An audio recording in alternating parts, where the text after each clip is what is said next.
महाराष्ट्र में मराठी हिंदी पर मचे घमासान के पर बात करने के लिए मेरे साथ इस वक्त जुड़ चुके हैं बीजेपी सांसद भागवत कराड़ और शिवसेना उद्धव ठाकरे के नेता सचिन अहीर। आप दोनों का बहुत स्वागत है हमारे साथ जुड़ने के लिए।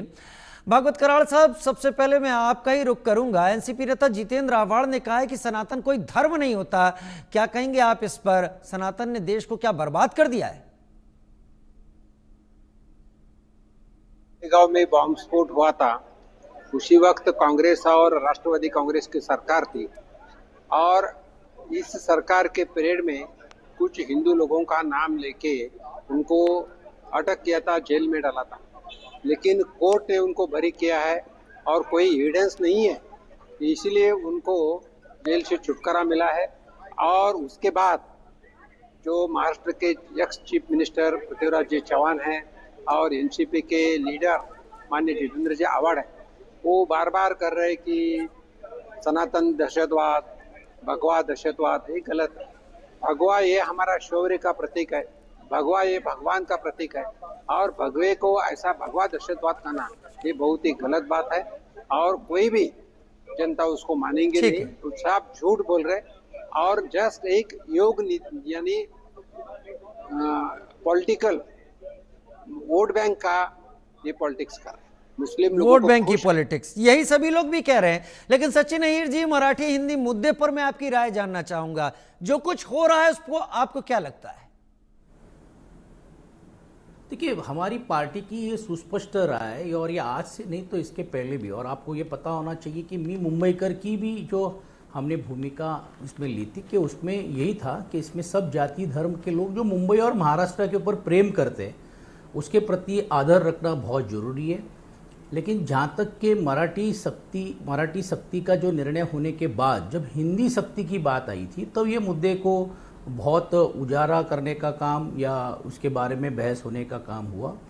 जो मारपीट होती है, जो भी कोई होती है, उसका कोई समर्थन शिवसेना बोलकर हम नहीं करते। लेकिन जिस तरह से लोग महाराष्ट्र में रहने के बाद भी उस भाषा का अनादर अगर करते हैं तो जरूर ये बात की शिकायतें हो सकती है और उसकी प्रतिक्रिया आ ही सकती है। और मैं ये सिर्फ यहाँ के लिए नहीं कह रहा हूँ, कल अगर आप जाकर आंध्रा में कहेंगे, कल अगर आप तमिलनाडु में जाके कहेंगे या अगर आप केरला में जाकर कहेंगे और वहाँ के भाषा के प्रति अगर अनादर दिखाएंगे और कहेंगे कि नहीं, हमें इस भाषा के बारे में हमको कोई बात नहीं करना है और नहीं, हम इसके प्रति हमको आप जबरदस्ती नहीं कर सकते, जबकि उस कायदा अगर वहाँ पे अगर है तो यही बात महाराष्ट्र को लेकर हुई थी।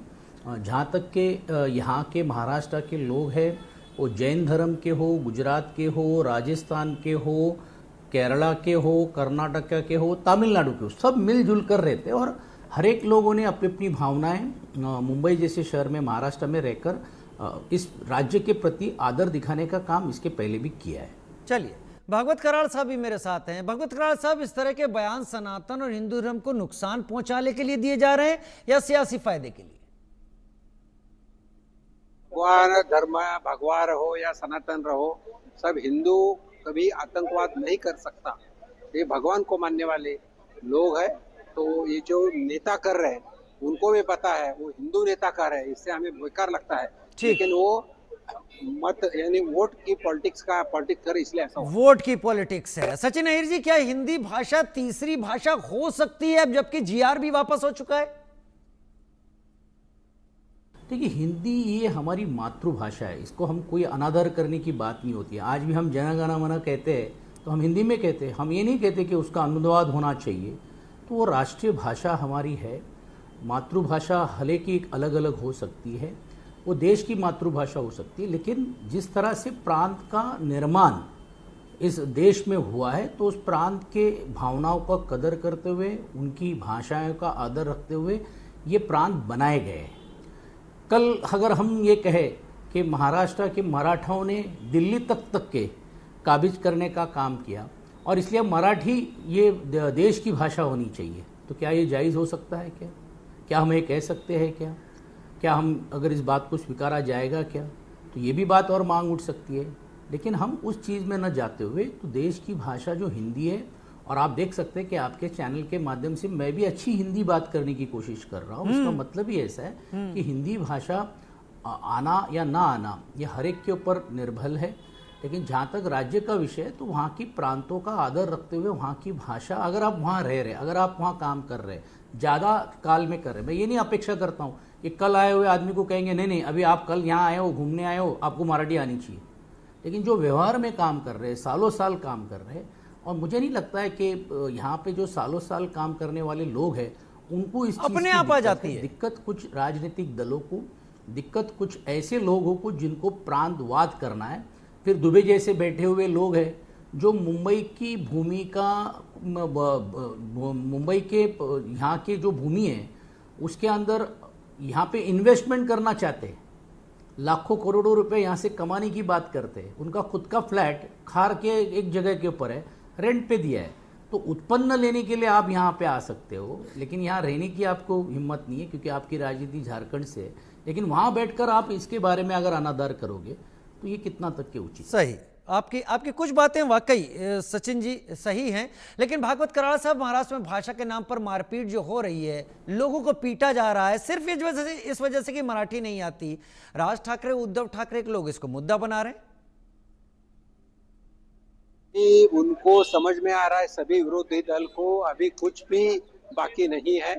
माननीय प्रधानमंत्री मोदी जी के नेतृत्व में और माननीय देवेंद्र जी के नेतृत्व में महाराष्ट्र हो या देश हो, अच्छी तरह से तरक्की हो रही है, लोगों को मदद मिल रही है, तो इसके पास दूसरा कोई मुद्दा नहीं, इसलिए हमेशा ऐसे। ठीक है सचिन जी, एक मुद्दा ऐसा उठ रहा है कि उत्तर प्रदेश में मराठी भाषा सिखानी चाहिए। नहीं, ये भाषा देखिए, अगर कोई वहाँ के लोगों की भावना है, अगर वो कहते हैं तो है, हमने तो ऐसी कोई बात नहीं की। लेकिन जैसे मैंने इसके पहले भी आपकी जवाब कर उत्तर देने के लिए कहा कि मराठों ने जहाँ जहाँ काबिज करने का काम इस देश में करने की कोशिश की गई थी, वो तमिलनाडु तक के हम पहुँचे थे, के साउथ दक्षिण भारत तक के हम लोग पहुँचे थे, दिल्ली के तक के हमने पहुँचने की कोशिश की थी। आज राजस्थान हो, इंदौर हो, मध्य प्रदेश हो, इन जगह के ऊपर भी किया, और फिर सूरत जैसे देश को भी, राज्य में भी वहाँ पे प्राबल्य रहा है करके। इसका मतलब ये नहीं है कि वो भाषा हम थोपे। जिसी को लगता है कि वो भाषा का हमको स्वीकार करना चाहिए तो वो स्वागतार्ह है, तो कोई हमने ऐसी कोई बात नहीं की कि भाई इसकी इस तरह से हो। लेकिन अगर हमारे ही राज्य में आकर हमको ये मांग करनी पड़ेगी और ये सख्ती लानी पड़ेगी तो ये बहुत दुर्दैवी बात। वाकई भागवत कराड़ साहब, क्या देश में, महाराष्ट्र में भाषा के नाम पर जो विवाद हो रहे हैं ऐसे होने चाहिए? क्या मारपीट होनी चाहिए? में किस तरीके से एक है, हम मराठी लोग हैं, महाराष्ट्रियन, हम तो महाराष्ट्र में तो मराठी भाषा को प्रेफरेंस देंगे। इसका मतलब ऐसा नहीं कि दूसरी भाषा को विरोध कर, दूसरी भाषा भी आना चाहिए। ठीक है सचिन जी, राज ठाकरे मारपीट की भाषा पर उतरे हैं, आप भी देख रहे हैं, हिंदू व्यक्ति को ही मार रहे हैं, ये आरोप भी लग रहे हैं। नहीं जी, देखिए, मैंने जैसे कहा कि हम इस चीज का कोई समर्थन नहीं करते, लेकिन एक वीडियो वायरल होने के बाद अगर एक किस्सा अगर होता है, उसका मतलब सभी हिंदुओं के ऊपर, सभी व्यक्तियों के ऊपर हम ये करेंगे, ये ऐसा मारपीट किया जा रहा है, ये बात दिखाना और करना भी गलत है। आप ये देखिए कि भारतीय जनता पार्टी के जो यहाँ के मुंबई के जो अध्यक्ष है, वो कहते हैं कि हिंदुओं पे मारा गया है। अरे फिर इसका मतलब ऐसा है, जो हिंदी भाषिक जो मराठियों को अनादर कर रहे हैं वो हिंदू नहीं है क्या?